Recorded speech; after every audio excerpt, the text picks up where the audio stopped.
Welcome to Amir Onru Studio. Don't forget to subscribe for more content. Attention to the woman in the black hoodie. Her name is Destiny Williams. She is on her way to a job interview she believes will help her save enough money for cosmetology school. Now pay attention to the man with his arm resting on her shoulder. His name is Marcus Patterson. He is the one who posted the fake job advertisement online. Within 30 minutes, her phone would be turned off forever. This was not an interview. It was an abduction. At 8 p.m. on September 18th, 2 hours after Destiny Williams was due home, her grandmother made the first of many calls to her granddaughter's phone. Each call went directly to voicemail. The worry that had been simmering for hours turned into a formal report to the Chicago Police Department just before midnight. The dispatcher logged the details. An 18-year-old female, no history of running away, last seen heading to a job interview in the suburbs.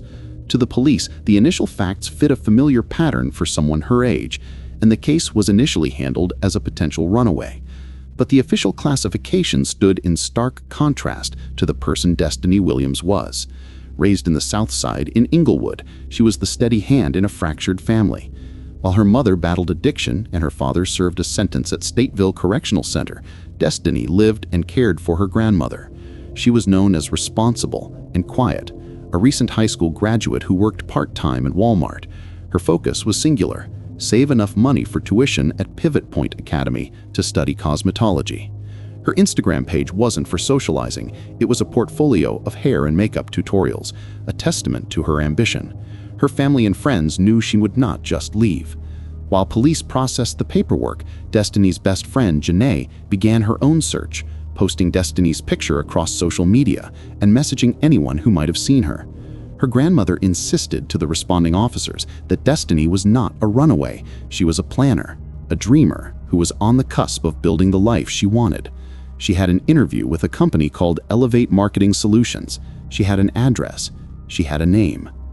But investigators were about to discover that the first clue in the case was the first piece of a calculated lie. The man who called himself Mark was a phantom built from digital illusions. The job posting Destiny Williams found in late August on Indeed.com was his masterpiece of deception. Titled Personal Assistant and Social Media Manager, the listing for Elevate Marketing Solutions used professional language, promised a competitive wage of $22 per hour, and listed a legitimate-looking Chicago office address. It was designed to attract ambitious young people just like Destiny. When she applied, including a link to her Instagram to showcase her skills, Mark's response was swift and professional. Their correspondence, later recovered from Destiny's email account, showed a series of normal interactions. Mark conducted a preliminary interview over the phone, asking standard questions about her experience and goals. He spoke convincingly about the company's clients and growth.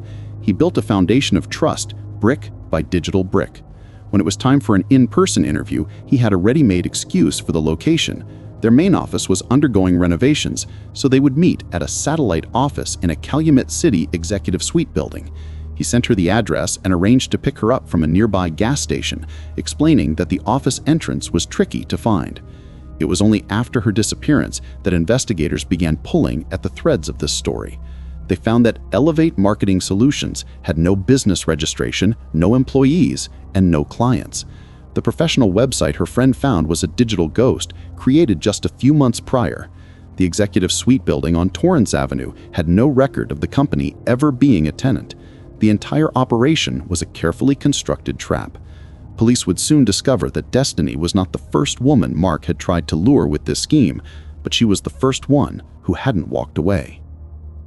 On the afternoon of September 18th, Destiny Williams followed the instructions Marcus Patterson had given her. She took the CTA Red Line south to the 95th Street station and then transferred to a bus heading toward Calumet City. Her final destination was the Shell gas station parking lot Patterson had designated as their meeting point.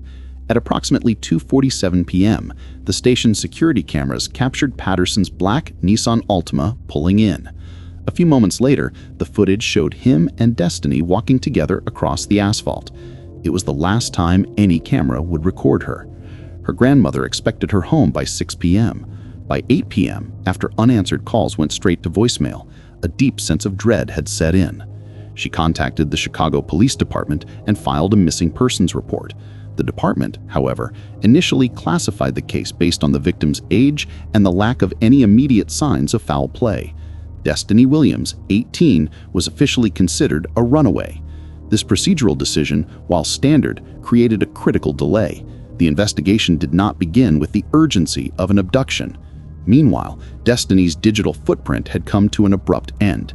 Cell phone records would later show that her phone was powered off or disabled at 3:15 p.m., just 28 minutes after she was seen on camera with Patterson. In that short window of time, in or near that parking lot, she had vanished completely. While her family pleaded with authorities to investigate the job interview as a potential lead, the official case file sat in a queue, waiting for evidence to prove that Destiny hadn't just walked away on her own. The official runaway theory collapsed under the weight of digital evidence unearthed not by police, but by Destiny's best friend, Janae. Frantically searching for clues, she accessed Destiny's email and Instagram accounts and found the entire history of her communication with Mark. She immediately turned over the login information to detectives. This provided the investigation with its first tangible leads: the company name, the email address, and the phone number the suspect used. Investigators quickly confirmed what Janae and Destiny's grandmother already suspected. A check of state business records showed Elevate Marketing Solutions did not exist. The website associated with the company had been created only a few months earlier using a service that masked the owner's identity. When police traced the phone number Mark had used, it came back as a prepaid burner phone, activated shortly before he first contacted Destiny and disconnected shortly after her disappearance. It was a digital dead end, designed to be untraceable. The real breakthrough came from the email address. While the account itself was anonymous, the IP address, a unique identifier for a computer's location, was not. Cybercrime analysts traced the origin of Mark's emails to a public library in Gary, Indiana. This shifted the geographic scope of the investigation across state lines. Detectives obtained security footage from the library, and on it they saw a man matching the description from the gas station video using the public computers on multiple dates. They now had a clearer image of their suspect, but still no name. The discovery also revealed a chilling pattern. Investigators found similar fake job postings in Indianapolis and Milwaukee, all linked to the same methods. They were no longer searching for one missing girl. They were hunting a serial predator.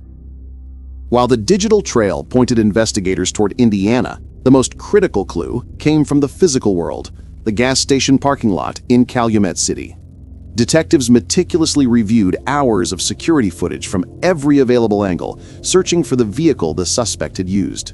They found it, a well-maintained black Nissan Altima. Although the man had parked out of the primary camera's direct view, another angle captured his license plate as he entered the lot. A query through the National Motor Vehicle Database provided the name they had been searching for. The car was registered to Marcus Patterson of Atlanta, Georgia. The name initially meant nothing to investigators in Chicago. A background check revealed a man with no criminal history. He was 34 years old, employed in warehouse management, married, and the father of 2 young daughters. On paper, he was an ordinary suburban family man, completely disconnected from the dark underworld of abduction and human trafficking. He was the last person anyone would suspect. When the FBI and Atlanta Police Department contacted Patterson's wife, the facade of his double life began to crumble. She was completely stunned. She confirmed that her husband was currently away from home, traveling in the Midwest for what she believed were legitimate work contracts in logistics. His trips had become more frequent over the past 9 months, she explained, but she had no reason to suspect anything was wrong. He was, in her eyes, a loving husband and father. With her statement, the investigation now had a clear target. The digital ghost from the Gary Library and the man on the gas station footage had a name, a family, and a home address. The hunt was no longer for a shadow. It was for Marcus Patterson. In early November, the investigation culminated in the quiet suburbs of Stone Mountain, Georgia. Federal agents and local police arrested Marcus Patterson at his family home without incident. The man taken into custody seemed a world away from the predator they had been hunting. He was a suburban father whose neighbors knew him only as a quiet family man. Investigators had expected to find evidence of a trafficking kingpin. Instead, during his interrogation, Patterson offered a confession that twisted the entire narrative of the case. He did not deny his role in Destiny Williams' disappearance. However, he claimed he was not a willing participant, but a coerced pawn in a much larger criminal organization. Patterson explained that years prior, a severe gambling addiction had left him with an $85,000 debt to a man named Donnell Cruz, a formidable figure who operated between Chicago and Detroit. When Patterson couldn't pay, Cruz offered him an alternative. The debt would be forgiven if he agreed to recruit young women for Cruz's trafficking operation. His job was to create the fake profiles, gain their trust, and deliver them to a designated location. Patterson insisted to detectives that he had tried to back out, but Cruz had made it clear that failure to cooperate would result in the murder of his wife and 2 young daughters. He claimed he had only delivered Destiny because his own family's lives were under direct threat. To prove his story, and in a desperate bid for leniency, he gave investigators the one piece of information they needed to blow the case wide open: the address of an abandoned steel mill off Broadway Avenue in Gary, Indiana. He told them it was the central hub for Cruz's entire operation. Acting on the information provided by Marcus Patterson, a joint task force of FBI agents and the Gary Police Department organized a raid. The target was the abandoned steel mill off Broadway Avenue, a sprawling, decaying structure that was a relic of the city's industrial past.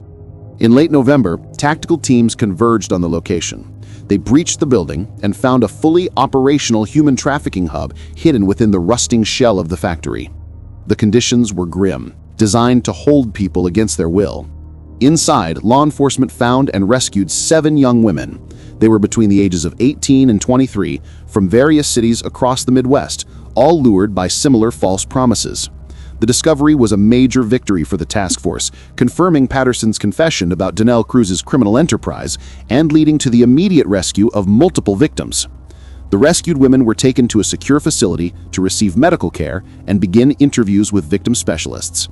But for the investigators focused on the case that started it all, the raid ended in failure. As they accounted for each of the rescued women, the grim reality became clear: Destiny Williams was not among them. The news was a devastating blow to her family, extinguishing the last flicker of hope that she might be found alive. The raid had successfully dismantled the dangerous trafficking ring, but it had also turned a missing person case into a probable homicide investigation. The question was no longer if Destiny had been taken, but what had happened to her after Marcus Patterson drove her away from that parking lot. With Destiny Williams still missing, the full pressure of the federal investigation turned on the men apprehended in the Gary warehouse raid. Patterson's confession had given them the trafficking ring, but he did not know Destiny's final fate. Investigators began the systematic interrogation of Donnell Cruz and his lieutenants, leveraging the threat of life sentences to break their code of silence. Under the intense pressure, one of Cruz's senior associates finally confessed. His story erased any hope that Destiny might have escaped. He admitted that the plan had gone wrong from the very beginning. When Destiny got into Marcus Patterson's car in the Calumet City parking lot, she quickly realized that the situation was not what it seemed. She fought back with everything she had. In the violent struggle that took place inside the vehicle, Destiny was critically injured. The associate explained that a panicked Patterson, never intending for things to turn violent, immediately called Cruz for instructions. Cruz, displaying a chilling lack of concern, simply dispatched another member of his crew to the location to handle the problem. Destiny Williams was killed in or near that parking lot on the afternoon of September 18th.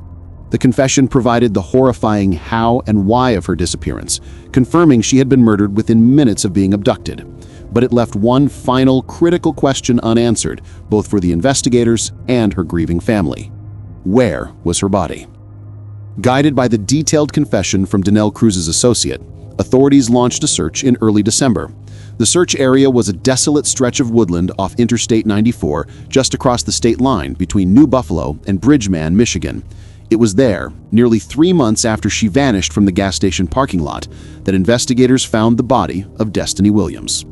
The cause of death was determined to be blunt force trauma and strangulation, confirming the violent struggle described by the informant. She had been left there since the day of her abduction. The case that began with a missing person report concluded with the complete dismantling of a multi-state trafficking ring. Marcus Patterson, the man who presented himself as a corporate professional, was charged with kidnapping resulting in death and conspiracy. His cooperation saved him from a potential death penalty, but he was sentenced to life in prison without the possibility of parole. Don't forget to subscribe for more content.